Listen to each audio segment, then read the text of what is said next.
So apparently, Caitlin Clark has gone from changing the league to changing her own front office. Reports are flying that Clark has quietly pressured Indiana management to keep Sophie Cunningham and Lexie Hull, two of her closest allies, no matter the cost. And the crazy part? It worked. Question for you. Do you think Clark is right to use her influence like this, or is she crossing a line as a player? All right, let's get some things in order. Who is ESPN predicting to leave the Indiana Fever in free agency? Who are they predicting to leave all of these teams? This is the most free agents in WNBA history. Everybody is trying to cash in on this new CBA. We got to figure out who is about to be leaving Caitlin Clark and the Indiana Fever, along with some of the other teams. I think there are a few players that are going to be demanding.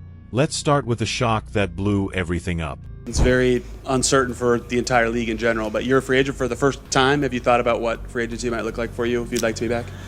Yeah, I mean, I'm a restricted free agent, so I think that changes things a little bit, but I've loved my years here in Indiana. So obviously with a lot of uncertainty, you don't know what's to come, but I've built a life here, and I love this franchise. I love the people. I love the fans, so we'll see what comes. Elliot, for weeks we've heard that Lexie Hull was done in Indiana. Tearful goodbyes, farewell posts, and rumors that she was already packing for another team. Well, it turns out that story was complete fiction built on half quotes and clickbait. Because now we know Caitlin Clark stepped in and made sure Lexie Hull and Sophie Cunningham weren't going anywhere. Multiple sources say Clark went straight to Fever management and made it clear. These two are off limits. She wants them back. She wants stability. And she wants the people she trusts on the floor with her next season. And you know what? She's not wrong, let's be honest.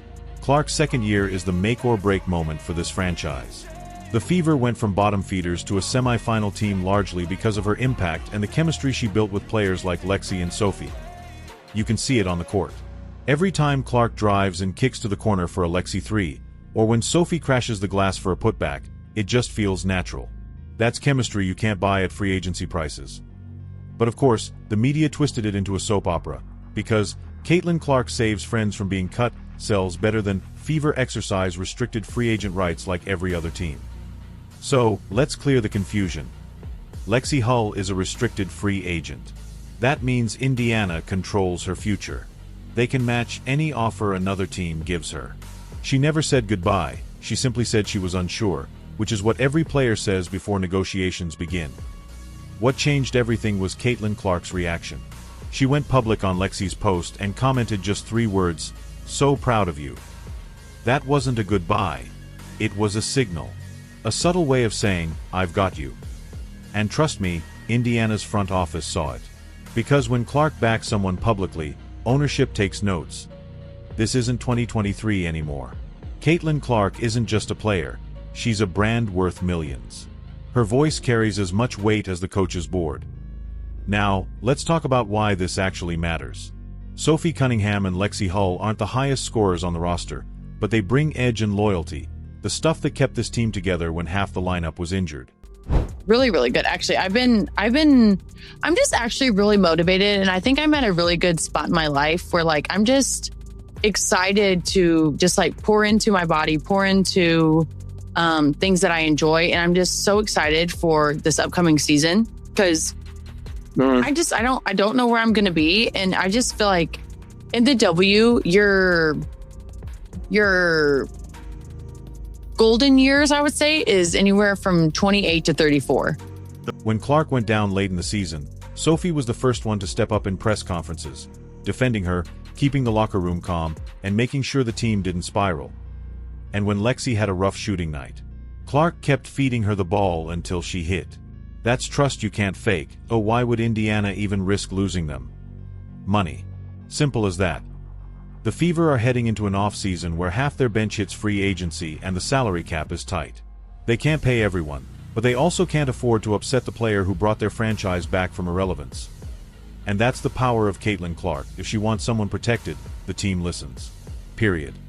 This is the same franchise that used to make decisions based purely on analytics and long-term plans. Now they make decisions based on what keeps number 22 happy. And honestly, that's not even a bad thing.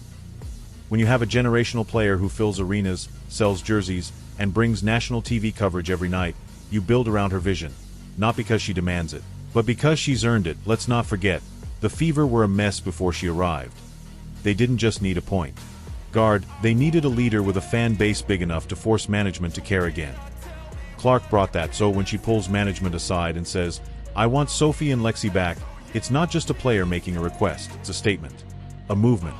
And for anyone who thinks she's overstepping, here's the truth. This happens everywhere. Superstars influence rosters. LeBron James does it, Steph Curry does it, Aya Wilson does it. If you're the reason the lights stay on, you get a say in who's on your team. The difference is, Caitlin Clark is doing it younger and faster than anyone else in WNBA history. Now here's where it gets even spicier.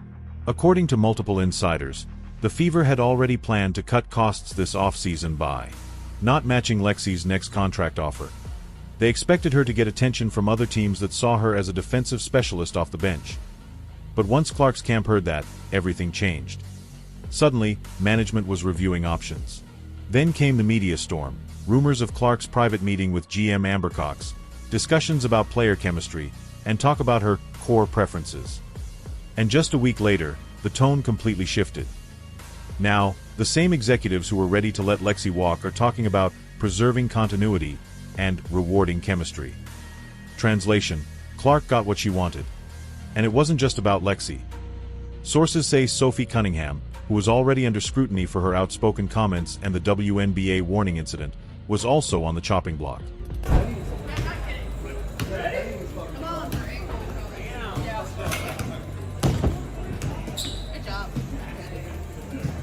Fans would have seen it as a betrayal.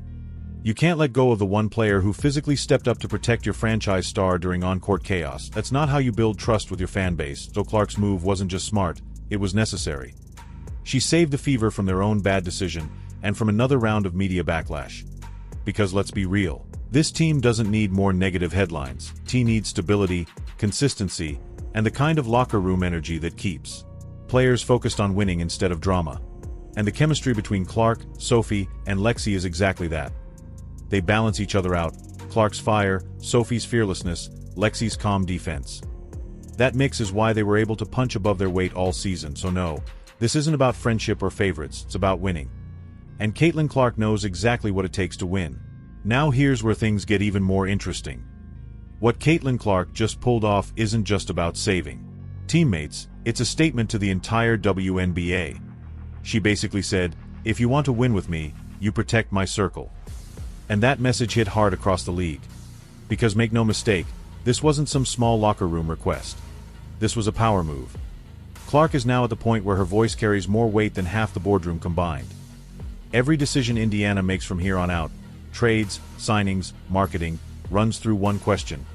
How does this affect Caitlin? And honestly, that's how it should be. You don't treat a generational player like a random roster piece. You treat her like the foundation. You build the house around her. And that's exactly what this move proves. Clark is now the architect of Indiana's future. Now let's be real.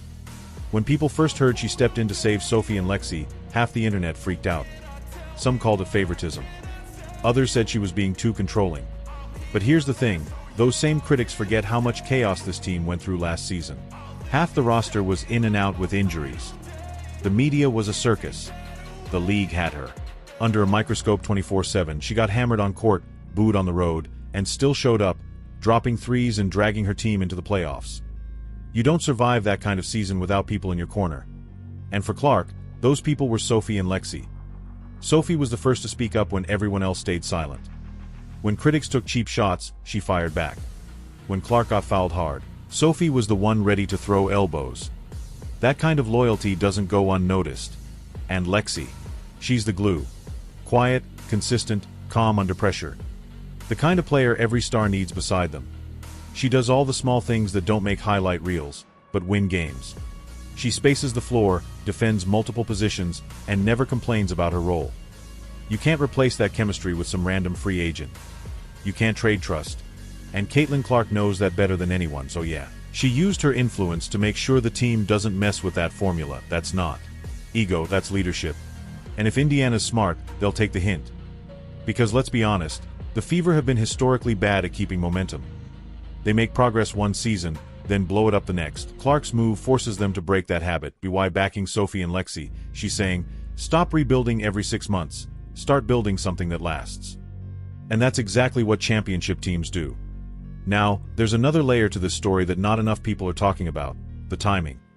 All of this is happening right before one of the most uncertain off-seasons in WNBA history. The collective bargaining agreement is expiring soon, and everyone